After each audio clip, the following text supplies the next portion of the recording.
So I want to introduce to you our second keynote speaker, Simon Kemp. Consider Simon a friend. Simon is the authority on what all of us do on the internet. So if you know what happens on the internet and you have some idea of what happens on the internet, Simon will tell you that you're likely wrong about some of those things because he's got the data. Simon is founder and CEO of Kepios and a chief analyst at Data Reportal, the website that he creates. And you are basically publishing now quarterly your report. Correct. Curating any and all data resources, surveys, analytics that anyone in the world does to bring it together into one really mind-blowing and sometimes super surprising picture of what all of us do online. And then you have 10 surprises for us today. I do. Excellent. Thank you. And thanks to all of you as well for being here. I really appreciate you sharing your time with us this morning. And don't believe the hype. There is a lot of hype out there about what we're doing on the internet, online, on our devices. I'm going to be really annoying and tell you that most of what you think you know about what we're doing on the internet, with a couple of exceptions, is likely misrepresented or completely wrong. So I'm going to take you to 10 surprising truths. You have to have catchy titles these days because apparently social media is a thing. Just before I get into that, hello, I'm Simon Kemp. Nice to meet you all. If you do like incredibly nerdy things and you're a stats fan, first of all, come and say hello because I desperately need a friend. But you will also be able to find all of the stuff that I share on social media. I have a compulsive habit of just vomiting stats on a regular basis into my feeds. If you like data, definitely connect with me. Twitter, LinkedIn are the best places to find me. I run a company called Kepios, which is a management advisory service. So basically our reason for being is to help exactly folks like you, wherever you come from, wherever you are in the world, to make sense of what people are really doing on the internet so you can go beyond assumptions and misconceptions and make better informed decisions. One of the big ways that we do that is through our global digital reports, which we publish and produce on behalf of We Are Social and Hootsuite. I just want to let you know, Kepios is fully independent, but we have wonderful partners like We Are Social and Hootsuite that support our work and make it possible. But we are not affiliated with a particular organization. So everything I tell you today is independent. I don't have a specific agenda for telling you what I'm going to tell you today. Not here to sell you anything, though. The good news is almost everything we do from your perspective is free, including all of the data that I will share with you today. So if you do want to go back and see any of the stats that I'm sharing, and there are a lot, don't feel you need to take pictures of them. You're very welcome to do so if you would like. But like I said, it's all absolutely free, freely available on the internet. But I will give you a link to where you can find all of the data after today as well. So 10 surprising truths about what people are really doing on the internet. It's not like I've come and spoken to all of you individually to find out. This is all based on data. So you may think that, to Genevieve's point earlier, I'm going to call bullshit on a lot of stuff. If you want to call bullshit on me calling bullshit, we have Q&A at the end. So please, if there's anything you disagree with, if there's anything you find completely nonsense, take a note of it and we will discuss it in the Q&A. As you've already heard, I speak fast. This is just a thing. I'm a hyperactive nerd. I can't help myself. Even if you ask me to slow down, I will just carry on speaking at speed. I'm going to go through 120 slides in 35 minutes. That's not a joke, so be prepared. This is going to be like boom, boom, boom. Don't feel you need to take notes of all of these things because you can take the slides later. So sit back and enjoy the stats, people. What a promise. Like I said, if you want the data, you'll find it at datareporter.com. All set? Good to go. Had your coffee, I hope, because you're going to need it.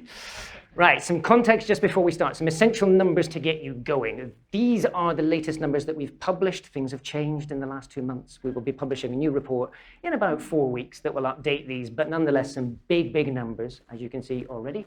5 billion people using the internet. So we just passed that milestone a few weeks back, which makes life very exciting. We're getting close to the 5 billion social media users. I would like to give you a caveat before I go any deeper into social media stuff, though. Users do not necessarily represent unique individuals, and that's partly because we've got business accounts, we've got accounts for dogs and cats and all sorts of stuff. So do take that number with a little pinch of salt, but nonetheless, it's a big, hefty number, and it proves that this is a very important part of the world already. And those numbers are still growing. So surprise, surprise, the internet is still getting bigger, both in terms of the content that's there, but also in terms of the people and entities that are engaging with it. Things have slowed down slightly compared to what we saw, especially during COVID. We saw a lot of growth in social media adoption. So those numbers this time last year, it was 13% year-on-year growth a year ago. So a little bit slower, but still, when you're seeing more than 200 million users starting to use social media over the past 12 months, it's clear that there's still momentum to this growth. Just to give you a little bit of a perspective on where we're headed, we should have about 2/3 of the world's entire population, including newborn babies and people over the age of 100 on the internet by late next year. So that, in my mind, once you get to 2/3, that's a super majority. If anybody's still calling it new media, please. We've got there. Let me take you into the 10 surprises, though. I mean, those are big numbers. We kind of feel like the internet is ubiquitous. It's not quite. There are still 2.9 billion people not using the internet. But how does it compare with other things that are a reference for the old school? Kids, apologies. Actually, apologies, you don't remember TV. TV is still bigger in terms of its audience than the internet. So that is an important perspective. There are still, what, 380 odd million people watching TV that don't use the internet yet. But considering how long the internet's been around compared with how long TV has been around, that's quite an impressive fact that it's almost at the same level. But when you look at how much time we're spending online, it's already very clear that we're spending way more time using connected devices and technologies than we are watching TV, which would probably terrify the Americans, considering they used to spend more than 6 hours a day on average watching the television. And indeed, we are now spending almost 7 hours a day on average. So this is the average across the entire world. So from developing economies right the way through to the most advanced, across all age groups, you name it, this is the average. Close to 7 hours a day, which is almost double how much time we spend watching TV. And for those of you who are about to challenge this, that TV figure includes Netflix and it includes cable as well as free-to-air TV. So there you go. The internet now takes up a significant amount of our time, partly because you're all on your devices now, using it for just about everything. So that figure does include for work, just so that slight relief, but at the same time, still terrifying. 40% of our waking lives are spent using connected technologies of some description. That's sink in. That's almost half, obviously. See that? Good stats there. 40%, almost half. Teach you to suck eggs later. Patronize you some more. 1.43 billion years of collective human time will be spent on the internet this year. Okay. The devices we're using, slightly interesting one, this one. This one always catches my attention because it's still growing, but it's not nearly as big as people expect. So only 55.5% of our time using connected devices is spent using mobile. And I think this is one of the misconceptions. If you work in web marketing, if you work in anything to do with communicating through the internet, you kind of feel like mobile is the dominant device. It's what everybody's using. It's what we need to be mobile first. So the second thing I want to talk about is that given these stats, despite mobile first being important, it doesn't mean being mobile only, because we are reducing our opportunity to engage people where they are and with what they're doing. Good bit of maths, you subtract one from the other, 45% of our daily time is still spent using computers. The old school devices that we sort of first started using the internet with, they're still a really, really important part of how we engage with connected content.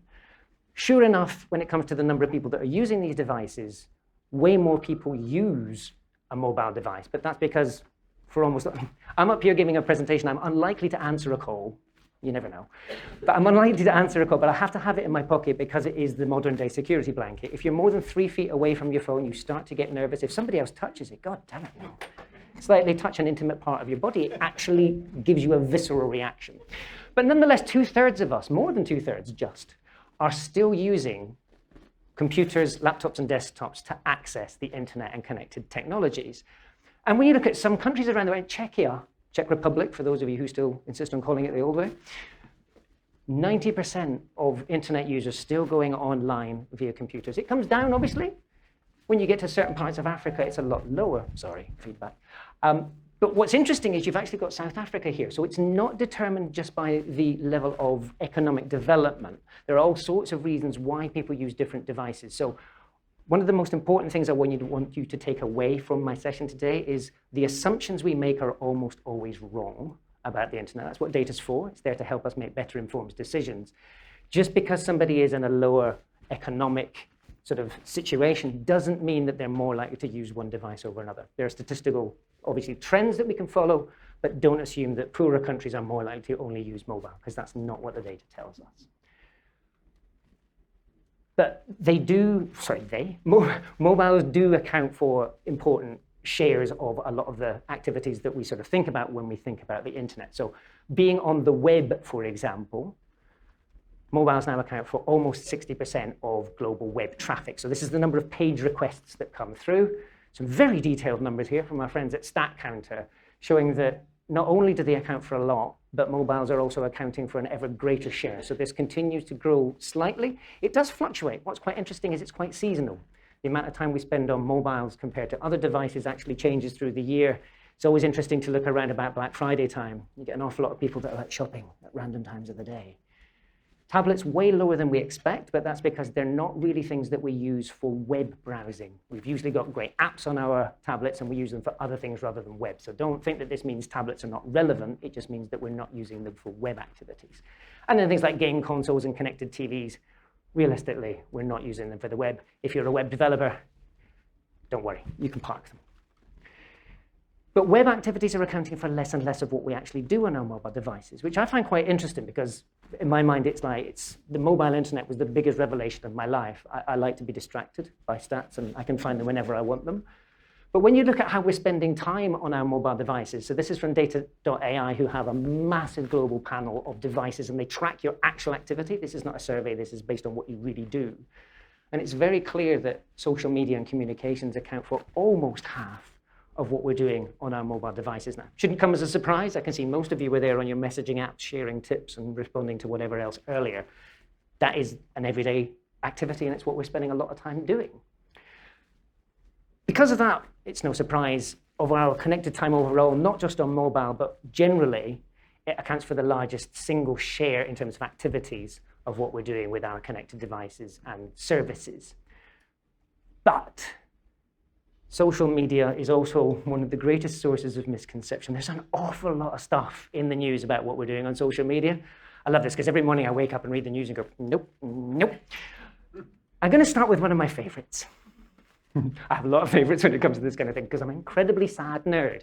But one of my favorites is, you may have heard this headline, Facebook is dying.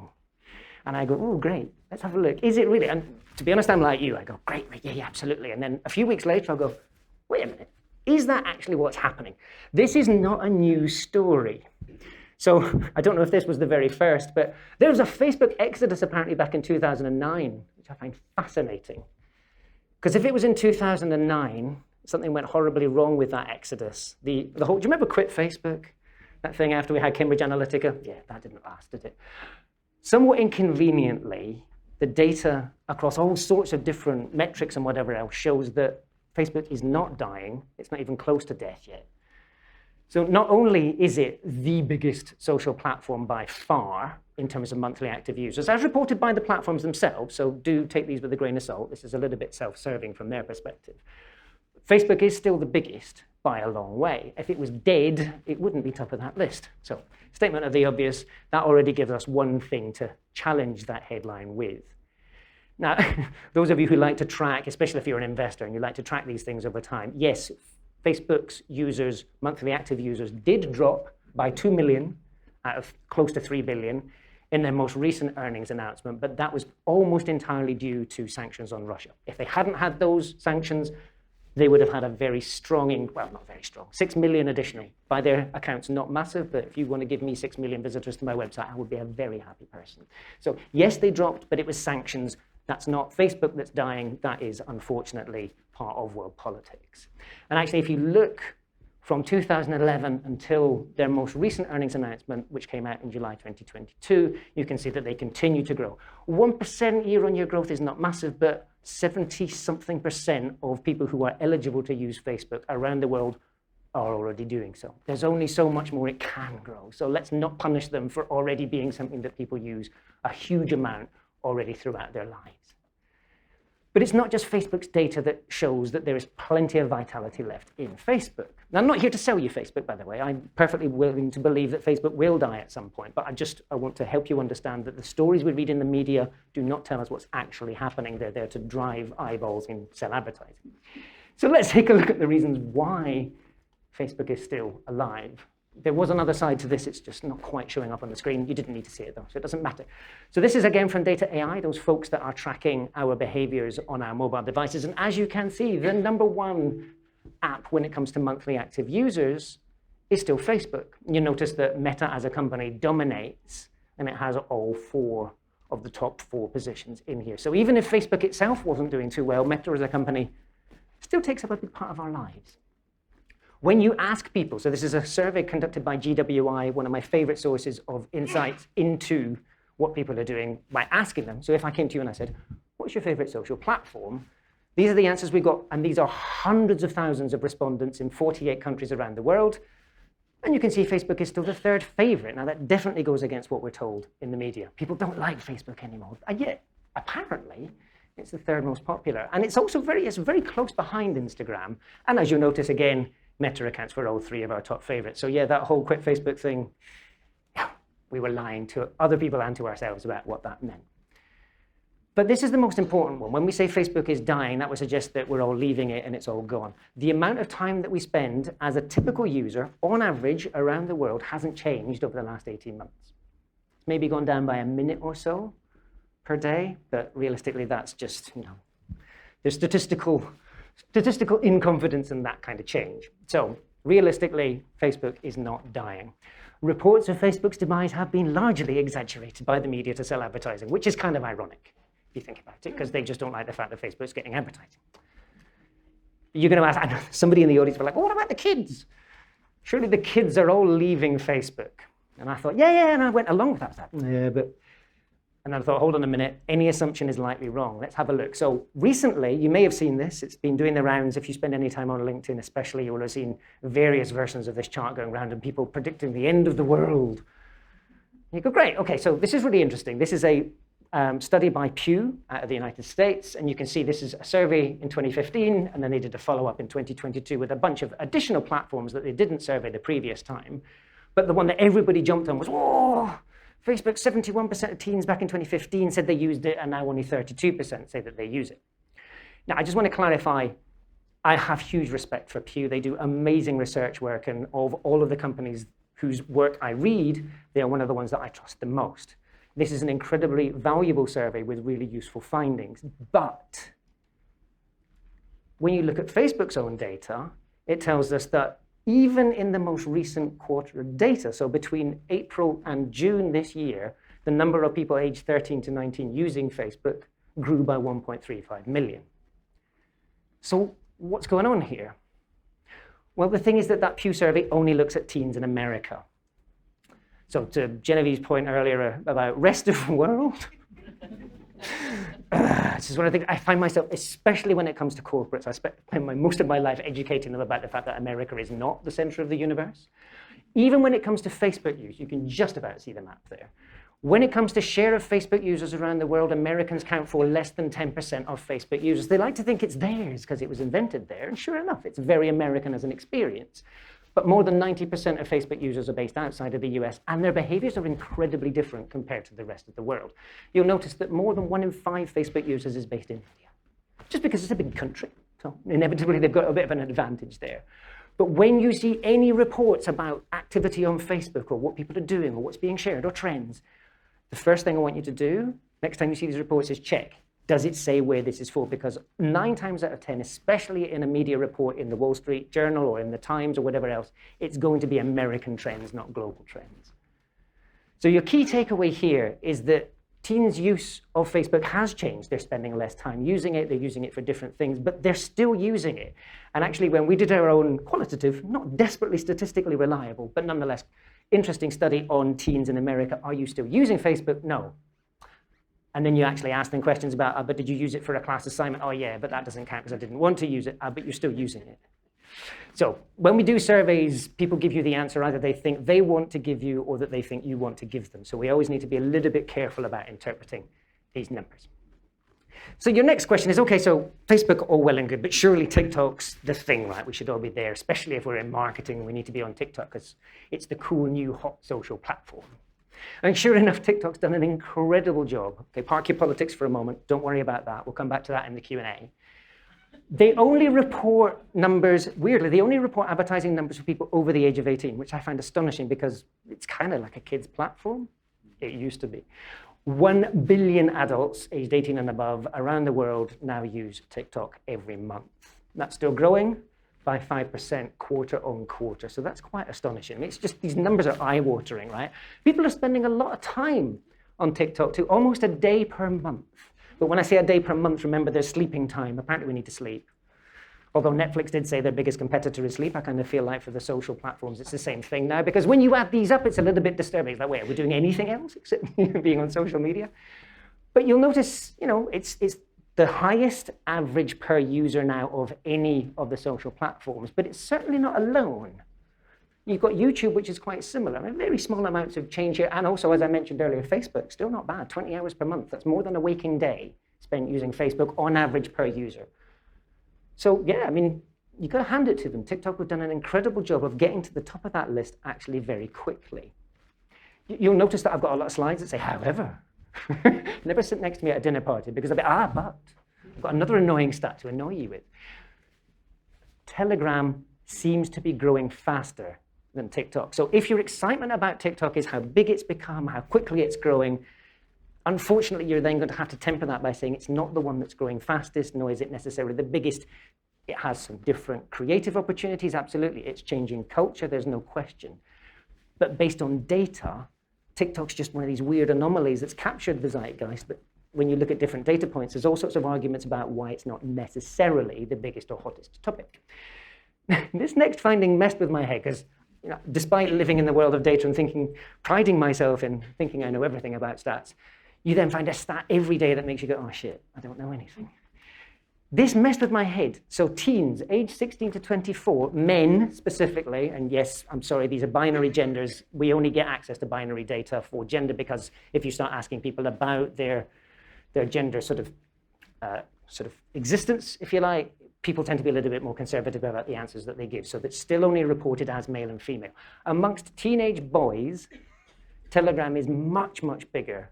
Well, not much bigger, but significantly bigger in a statistical sense compared with TikTok. That really was not what I was expecting. And that's the latest data that we have. It's a recent survey, just the last couple of months. So sure enough, the kids are using TikTok quite a lot, but it's not necessarily their top platform. The reason for that is that Telegram is massively popular amongst gamers and amongst the crypto bros. So that's why those teenage boys are such big users of Telegram. There's other reasons as well, I'm sure, but nonetheless, it's kind of interesting to see what's driving adoption of this and continuous use of it as well. So if you're a business or if you're a government or whatever else, and you're looking at these stats and you're now in that horrible position of going, you took things that I'd taken off my to-do list and put them back on again. I don't know what to prioritize. Should you prioritize? Facebook, Instagram, TikTok, YouTube? And the answer is yes. You should prioritize all of them because these are not binary choices. One of the nicest findings in GWI's survey is that on average, always averages around the world. I do have data by country, so if you want the Australian stats specifically, we also publish those and they're all free to read. But globally, on average across all age groups and all countries, we're using 7.5 social platforms every month. That's quite astonishing, right? If you think about that, that's a lot of social media, hence all the amount of time that we spend on there. And what that means is that there are huge overlaps. And when I say huge overlaps between all of these platforms, this is to test your eyesight, first of all, but I want to bring your attention to one particular column, in particular. The left-hand set of orange numbers here. These are the unique audiences for each of those platforms. And just to help you, the biggest unique audience is WhatsApp, and 1% of its user base is unique. 98.8% of WhatsApp's users use at least one other platform. Even when it comes to TikTok, which apparently is like this it's the antithesis of Facebook, 84% of TikTok's users also use Facebook. So be very wary of what you're told. Most people are using both. By far, the large majority are using both. And like I said, you can see this for each of the individual binary combinations. You can see how they mix and match as well. But the big takeaway from that incredibly complex chart is this simple thing. We can reach at least 98.8% of the users of any given social platform on at least one other. So you don't need to worry about, should it be this one or that one? Choose the one that makes the most sense for you. Choose the one that you understand the best. And the chances are you've already got the majority of the reach you need. So you're then free to make choices based on creative options, or more importantly, on price. If you're doing advertising on these platforms, you're going to reach roughly the same group of people anyway, so choose the one that does that cheapest, because why wouldn't you? So the key takeaway from all of that data for me is that social media is much more like TV. We don't buy a TV because we only want to watch one channel. We buy a TV set so that we can look at lots and lots of different stuff. That's exactly what people are doing on social media as well. The other thing that comes out of that set of data is that our digital habits are a lot more enduring than the media like to make us think. So all of these headlines about this is dead and this is the new thing and whatever else. And then you look at what people are actually doing more broadly and you get some really big surprises. Now, just the way that we are as humans, you're going to look at this next chart and your eyes are going to be automatically drawn to number 5. I'm not going to talk about number 5 today. I'm going to draw your attention to number 14 and number 15. This messes with marketers' heads especially, but a lot of other organizations as well. More people, and this is in, May 2022. More people visited yahoo.com in May than visited apple.com. Now, that is not what anybody expects. And when you add in not just yahoo.com, but Yahoo Japan, which is the biggest market by far in the world, where a good number of millions of people use it, more than 500 million people each month, unique users, visit one of Yahoo's properties. When was the last time you heard about Yahoo mentioned when it wasn't Yahoo's been sold again and it's dead? It's not dead, quite clearly. 500 million people, that is bigger than a lot of the social platforms we get excited by. So just because it's not in the news doesn't mean that it shouldn't be in your plans, whatever you do, whether it's government, marketing, you name it. Just because it's not there doesn't mean it's not cool. And also it's incredibly cheap now compared to what you might have to spend on other platforms. And guess what? Most of it's the same audience because that's just the way that the internet works. More importantly, though, just because something is in the news, I'm laughing because somebody is going to be speaking later about some of these things and I don't want to offend them. Something that does make the news doesn't necessarily have to be part of your plan. NFTs. Remember this time last year, you could not go a day without hearing about the excitement of NFTs and it was going to change the world and everything, right? It was the hottest story of the last quarter of last year. Then you look at what the data tells us about NFT activity, and it's actually quite terrifying. I am a big believer in the potential for NFTs for creative communities in particular, but also for things like business contracts and whatever else. So this is not me poo-pooing on them. This is me simply reporting the data. Back in December last year, more than 1 million wallets, and I'm being very specific when I say wallets, this is not being annoying, I'll explain why in a minute. More than 1 million wallets were trading NFTs in December, and that's now dropped to just over 200,000. And based on trends, by the end of next week, it will be below 200,000 are trading NFTs each month. 200,000 wallets. What's the population of Sydney? And this is global, right? So that kind of puts things in perspective. That's a little bit unsettling. Got some silly numbers to annoy you with because I just like doing comparisons with stats. If you had 200,000 wallets trading NFTs, you would have 2,500 times as many users listening to podcasts each week compared to trading NFTs each month. When it comes to Yahoo, you've got 2,200 times as many people visiting Yahoo. But my favorite one to annoy people with, the number of teens that saw an ad on Facebook in the last month, that's 500 times as many as the people that are trading NFTs or the wallets that are trading NFTs. So if you thought that teens were dying on Facebook, then you absolutely should not even be considering NFTs as part of your business plan unless you were a creator that is looking to engage an audience. And like I said, I'm not poo-pooing NFTs. I'm simply saying we need to put things in perspective when we're making informed business decisions. But even more worryingly, half of the value of NFT trades in the first quarter of this year could be attributed to wash trading. Now, I didn't know what this was either when I read that piece of information. So here's a definition for the likes of me and you. Wash trading happens when we have an NFT and we sell it to ourselves. This is why I mentioned wallets earlier. I may have multiple wallets. You're all looking at me like, why would anybody do that? I have a wallet and I sell it to myself. It's not because I have multiple personalities. It's because every time I sell it, the published price of that NFT goes up. So I have my little pixelated ape, and I bought it for $1. I sell it to myself for $2, for $4. And very quickly, up goes the published price of that NFT. It seems to be worth millions of dollars because I've sold it to myself for millions of dollars with the money that, okay, how does that work? What's the point in all of that? But as a result of this, the amount of money that's going through these trades has dropped significantly by almost 90% over the past year. So back in September, almost exactly a year ago, just over a year ago, we were seeing close to $5 billion being traded in NFTs every month. And that's now dropped below $500 million per month. Partly because people have lost faith, and partly because people have realized that selling it to themselves is no longer worth it because they have to pay a fee each time they do it. Yeah, the whole thing was a little bit of a house of cards, and somebody spotted that the emperor was naked, and off we went. Slide again, yeah. However, there's some good news. So I'm not here to shit completely on blockchain. Crypto ownership has soared over the past year. In fact, over the past couple of years, especially because of COVID, but especially in the last 12 months, the number of people who own at least one cryptocurrency has jumped by 50%. Now, it varies quite a lot by market. We've now got to the stage where globally 1 in 8 internet users roughly own some form of crypto, but when you get to places like Turkey, where their local fiat currency has just basically lost all of its value over the last 2 years, people dived in thinking that Bitcoin might be a good hedge for falling currencies, and then Bitcoin tumbled as a currency as well, so they were doubly screwed, unfortunately. When you look at Southeast Asian countries, though, especially Thailand and the Philippines, the reason why ownership of cryptocurrencies is so high there is because of games like Axie Infinity. People were able to play games on the internet, earn these cryptocurrencies, which were actually then useful for real-world purchases as well. So that's one of the reasons why we've seen growth, but this is very evident that people around the world, large numbers of them, believe in the promise of cryptocurrency. Sure, a lot of them are speculating in the way they might do at a casino, but nonetheless, we believe in the system that underlies these, even if the value fluctuates dramatically from day to day. So my take on all of this, blockchain tech, whether it's NFTs or cryptocurrencies or any of the other stuff, absolutely here to stay. No question in my mind that this is the future of a lot of connected stuff. But we really need to move beyond selling each other pixelated apes, because it's just not a good use of anybody's time. But you're going to ask me, now that we've talked about blockchain, what's happening in the metaverse?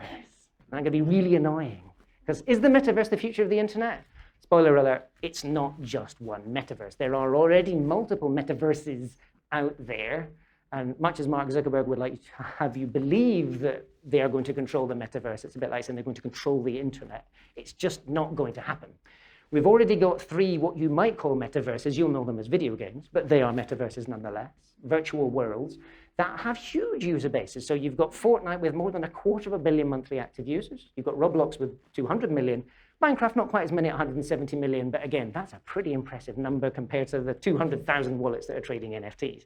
This is already a thing.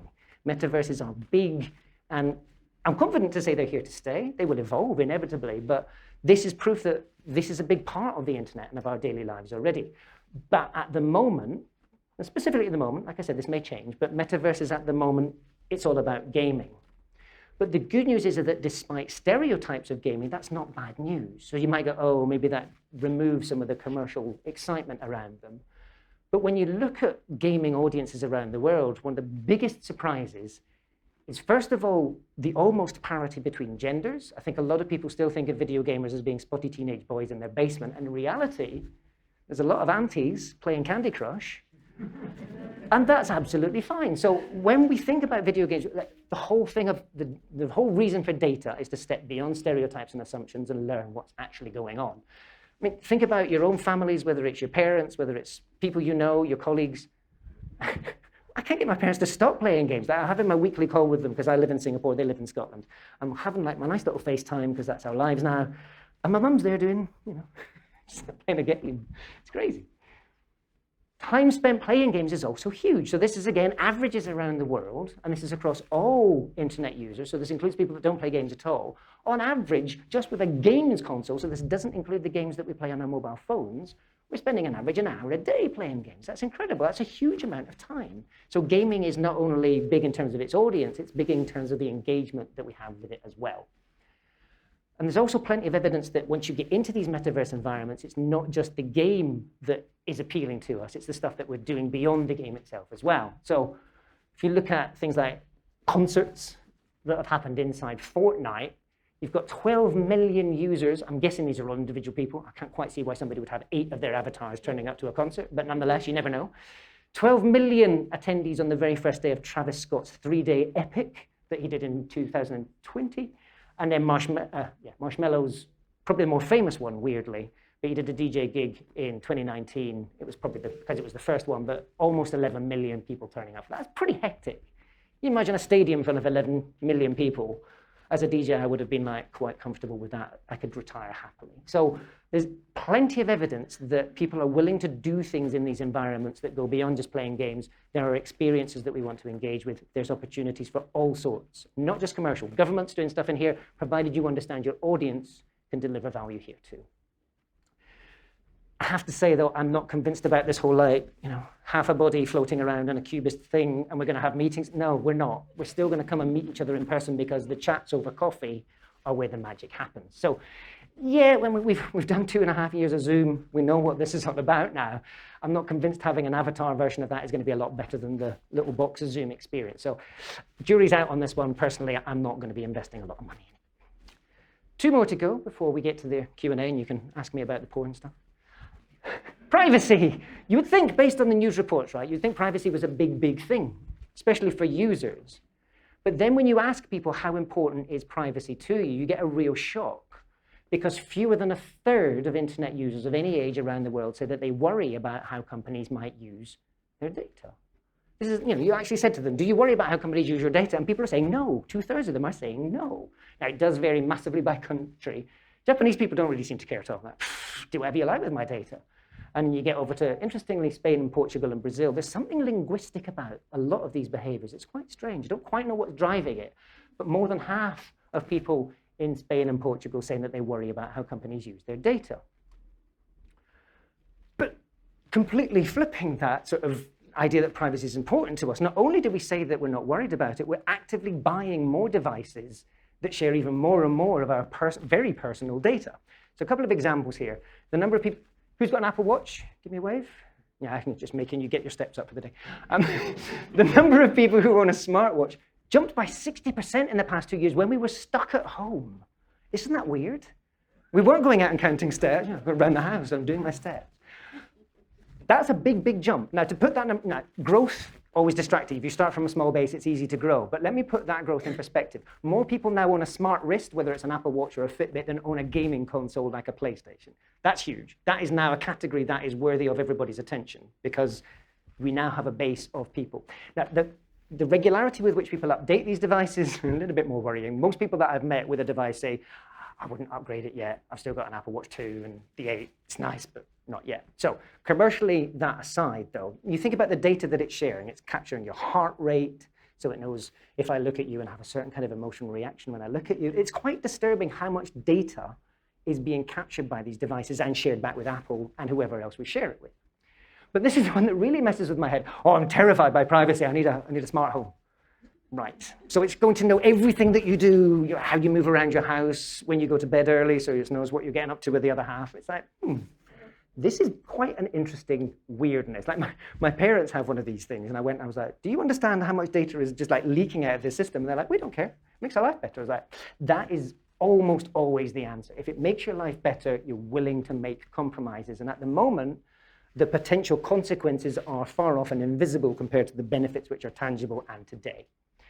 But this is the one that probably messes with my head the most in this data set. When you ask people, do you ever decline cookies on the internet? And the EU regulators are looking at this and going, oh, what are they going to do? Roughly, sorry, Kai, just over 1/3 ever decline cookies, which means that almost 2/3 of us just accept all.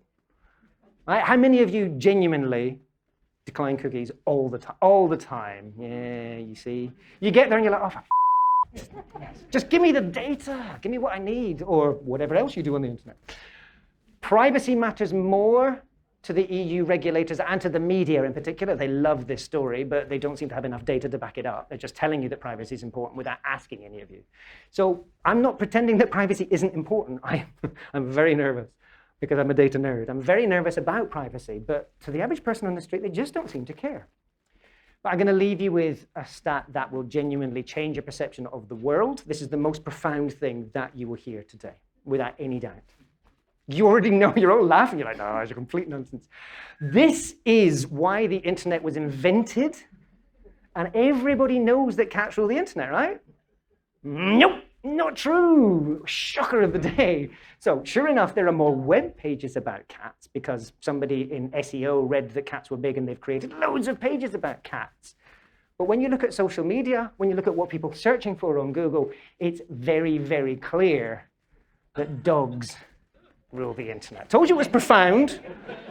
So I'm going to leave you with probably the most important takeaway of the day. Dogged data analysis can help you avoid catastrophe. It's probably time for me to stop, right? So just before we get to Q&A, I'll give you a moment to compose yourselves and get your questions ready and your challenges. You want to call bullshit, you're absolutely welcome. As I said, all the data I shared today, including cats and dogs, is available on datareported.com. And the last slide has disappeared. I was going to give you my details, but they're not there. So you just have to find me afterwards and talk to me in real life. Questions? 125 slides in 35 minutes is not what we recommend to our PhD students. Sorry. And don't talk fast is the other tip. But yeah, he declined coffee before. He said, I don't need coffee. He was right. You don't want me to have any more. Hey, Are there any questions? My name's Kevin Bell. I work for AWS, which is a multinational, but I work in the higher ed space. So I'm just wondering, when we look ahead to Generation Alpha and emergent generations, et cetera, what's your conclusion that this says for those of us who work in higher ed or do materials development in terms of things like attention span, focus, et cetera? Right, so let me take attention span, because that's another one of my favorite myths. Attention spans have disappeared. How many of you watch Netflix? How many of you binge watch? How many of you get that screen that occasionally pops up and says, oh, you're still watching? Attention spans are not the problem. We are quite happy to sit down and watch the entire 10 episodes of the latest whatever. So attention is always there. The difference is not attention. We need to be honest with ourselves. The difference is the quality of stuff that is out there competing with the stuff that we're producing. Something better is only ever a click away. You've got to be really, really compelling to keep somebody for more than half a second at the moment, because if that page ain't loading, even before I've got to the content, bye. So yes, so that was a very glib answer to a very specific bit of your question, but do not believe the hype. Attention spans are just as good as they ever were. Now, Gen Alpha, whatever you want to call them, younger people, there's a massive misconception based on almost everything that they're doing, because these little sound bites come out in the media telling us what the kids are doing on the internet, and in reality, the kids are doing all sorts of different things, and it changes, but ultimately, the only thing we really need to understand is what are the human motivations. So go right the way back to basic human psychology, culture, all that kind of stuff. Kids want to find, sorry, I'm going to patronize. Kids want the following things, because obviously I know everything. They want connection, they want community, they want to develop, they want to achieve their dreams. Now, TikTok is a great way of doing that, because I might become a creator, might become famous and an influencer and sit at home doing my TikTok dances. And yeah, to be honest, what you need to do is find the groups that matter to you and speak to them directly. Do not rely only on data. Now, obviously, I publish data for a living, and I'm telling you, don't just rely on data. Our data is there to tell you most of the things that you think you know, you need to know more. So whatever audience, whether it's Gen Alpha, whether it's retirees, the best thing to do is find them and speak to them as humans. Don't send them an online survey alone. Do other stuff as well. More questions? So that was, if you want to talk more about it later, I'm very happy to chat. Just going back to your thing about Facebook and the drop in America versus the rest of the world. Yeah. Can you express an opinion on how much the US is a bellwether or a sort of a time-displaced version of what will happen to the rest of the world? Great question. Not is the easy answer. So if you look at that same chart in there from the guys at Pew, they only just brought in WhatsApp, and WhatsApp use is really, really low because Americans are still hooked on iMessage. And that's partly because they've all got iPhone. iPhone is very big there, so they've developed that behavior, and that behavior is stubborn. When you're talking about communicating with people that you care about, you don't change that behavior quickly unless everybody changes at the same time. So the US is its own thing. It's a microcosm of the US, basically. So I would very actively encourage you not to assume that things that are happening in one place will likely happen elsewhere. And if you look at what's happening in Japan, actually all the trends that we see now have their roots in 2003, 2004, when they launched those flip phones that were connected to the internet. More than half of Japanese people were on the internet by 2004. And they developed 5 years worth of habits before the iPhone came along. Now they've almost all got iPhones now, but those behaviors that they developed previously endure into the iPhone age. So one of the reasons we publish data for every country in the world except for 2, so we don't do North Korea because there's no internet, it's a bit pointless. The report's like, sorry, got nothing. And then the other one is Pitcairn, which has 55 inhabitants. It's a little bit too personal to start publishing data about them. 1% of the population, all right, that's you, right? But every other country in the world, even like tiny little Pacific nations, we've got data for what they do. So if you need to know what's happening in the Solomon Islands, or if you want to know what's happening in the United Kingdom, all the data's there. Always check it. Hi. Yeah, Daniel Schlagwein, Sydney Uni, co-leading the Digital Futures Research Group with Kai. You talked about the appeal of gaming words. I would use another A word, I would say addiction. So there's a lot of discussion. I always like to talk, and there's some of our MBA students here, about digital drugs, because they seem to be regulating, material drugs very differently from digital drugs, just because they seem to be taking a different shape, even in terms of, neurology and effects on the brain and how you spend time and the negative effects that they can have.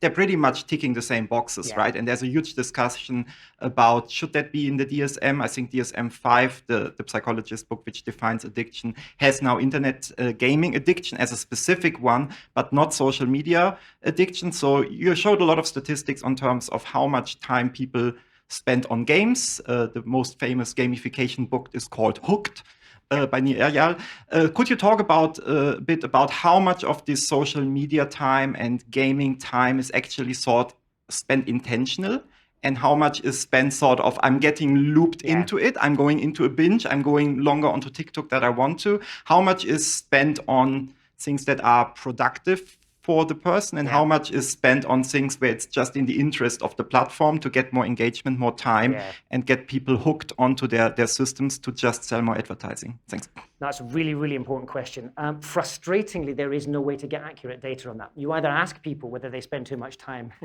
We'll say, yeah, probably. But if you ask them how much of their TikTok time is spent purposefully going, I want to watch this video, you can't quantify that. The system, even if you track it automatically, it doesn't know what's purposeful and what's not. It can make assumptions based on how quickly you're doing things. But this is one of those crucial areas where we just don't have enough information. So to the point of addiction, the stimulus that we get from these things, the dopamine, all the other stuff that we get, even like the very warm sort of empathetic sensations that we get from engaging with loved ones on WhatsApp, weird as that sounds, these are delivering us reward center stimuli, and it's going to be very, very difficult for us to unravel all of that kind of stuff. And it's not massively dissimilar to the kinds of effects we would get from narcotics. So there's a lot more work to be done here. Sadly, the data doesn't, or at least I've not seen anywhere near enough data that explores this. And as you've seen, I live in a world of data. So my sort of response to that is I haven't seen enough of it. If I had it, I would report it. But therein, I hope, is the answer you were looking for, which is somebody needs to research this in a lot more detail. So whether that's you and the rest of the people in this room, that would be great. But there are negative effects to a lot of this stuff, and we need to acknowledge it and deal with it. And on that happy note, thank you very much again for all of your time today. I will be around all day, so if you've got questions, come find me.